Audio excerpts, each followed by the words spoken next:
Велосипедисти на Младинскиот велосипедски клуб Велес денеска беа првите корисници на електричните велосипеди што се дел од проектот Паметно езеро младост. Тие ги возеа велосипедите на патот, а потоа и на патеката покрај Езерскиот брег. Нивниот председател Сашко Ванчевски оцени дека ова е голема можност на сите останати кои не се доволно физички подготвени да го практикуваат возењето на велосипедот, да имаат помош од оваа секојдневна придобивка од електричните велосипеди, кои се многу во последно време популарни и практични за поголема група на граѓани кои си имаат голема желба да возат велосипеди, но здравствени или други услови не се во можност да ги возат стандардните велосипеди.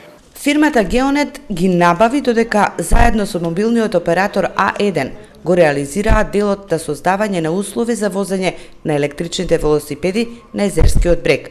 Во Македонија, ова е прва набавка за институција, откри Тоде Боцевски, представник на фирмата Geonet. Еден дел се точаците, другите 6 елементи се паметен паркинг, полнење на електрични возила, паметни лед сијалици и паметни контейнери. Значи сите 6 елементи во проектот се комплетно набавени од нас и се комплетно сработени софтверските решенија за користење од страна на општината и од страна на корисниците на тие услуги.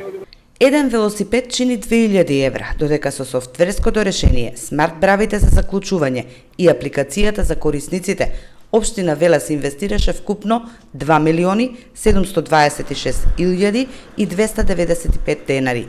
На наредната седница на Советот на Општина Велес, велосипедите ќе бидат предадени на управување на јавното претпријатие Парк Спорт и Паркинзи.